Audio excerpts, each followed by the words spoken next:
Donald Trump has been telling reporters that an armada of U.S. Navy vessels is heading towards Iran. The revelation comes as the president renewed warnings to Tehran against killing protesters or restarting its nuclear program. We have a big force going toward Iran. I stopped 837 hangings. You hang those people, you're going to be hit harder than you've ever been hit.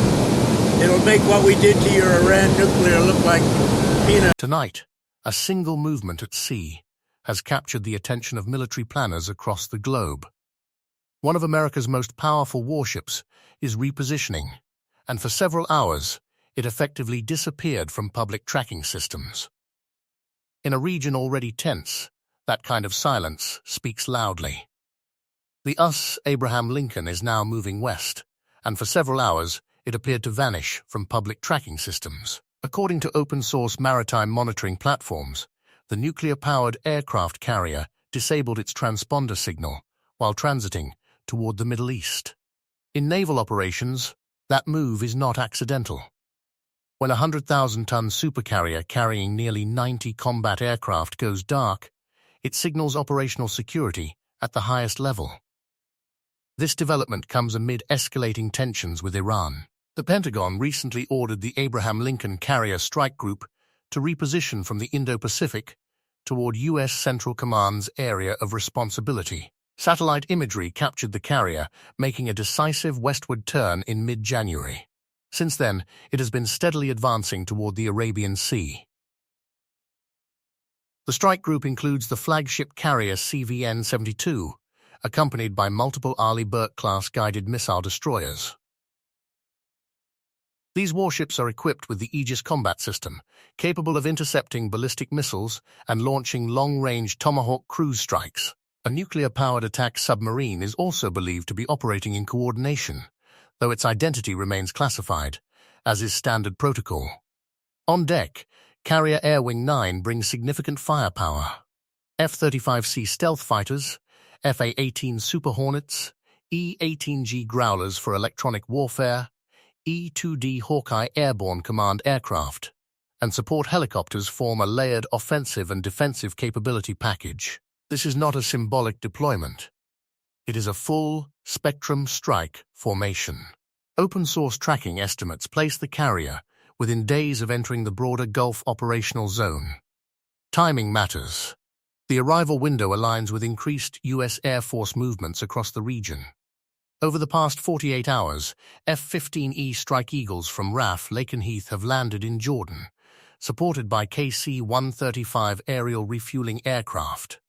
The F-15E is a heavy strike platform capable of carrying a much larger ordnance load than stealth fighters.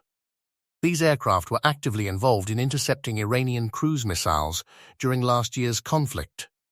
Meanwhile, reports indicate increased C-17 transport flights to Diego Garcia and other regional bases. Diego Garcia's long runway is capable of supporting strategic bombers, including B-2 Spirit stealth aircraft. While U.S. officials have not confirmed bomber deployments, analysts note that such activity typically precedes contingency planning for hardened target strikes.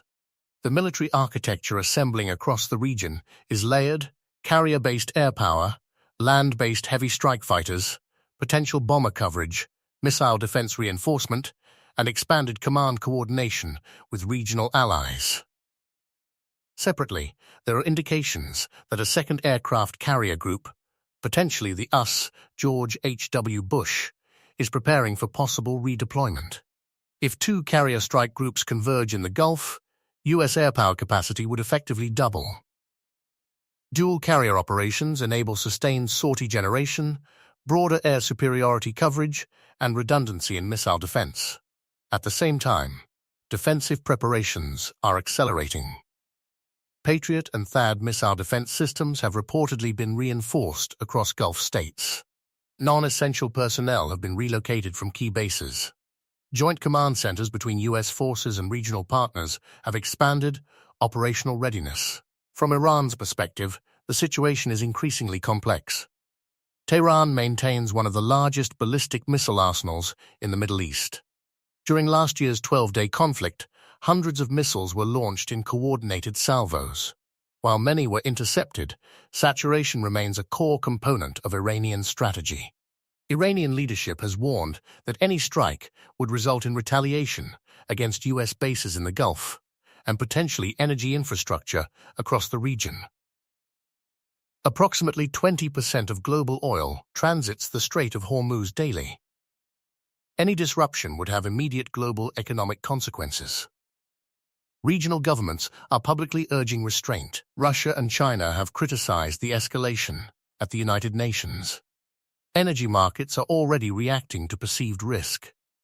Yet the carrier continues advancing. When a supercarrier disables public tracking and approaches strike range, it is not routine navigation. It is strategic positioning. Still, military presence does not automatically equal imminent attack. Carrier strike groups also function as tools of coercive deterrence, signaling readiness without necessarily initiating action. What makes this moment different is scale. If 3 carrier groups, bomber assets, heavy strike squadrons, missile defenses, and logistical reinforcements are indeed converging simultaneously, it represents the largest concentration of U.S. naval power in the Middle East since the early 2000s. Iran, for its part, must now assume worst-case scenarios, dispersing missile assets, activating air defenses, preparing asymmetric responses through regional proxies, and safeguarding command structures. The coming days will determine whether this is a calibrated show of force designed to pressure negotiations or the prelude to the largest regional military operation in years. Markets are watching, allies are coordinating, adversaries are calculating, and somewhere in open waters, the US Abraham Lincoln continues moving west, silent, deliberate, and central to the most closely watched military buildup of 2026. Whether this ends in diplomacy or deterrence turning into action will depend on decisions made in Washington, Tehran, and allied capitals in the days ahead. For now, the balance remains fragile, defined by posture, pressure, and preparation. We will continue to monitor every development as this situation unfolds. Stay informed.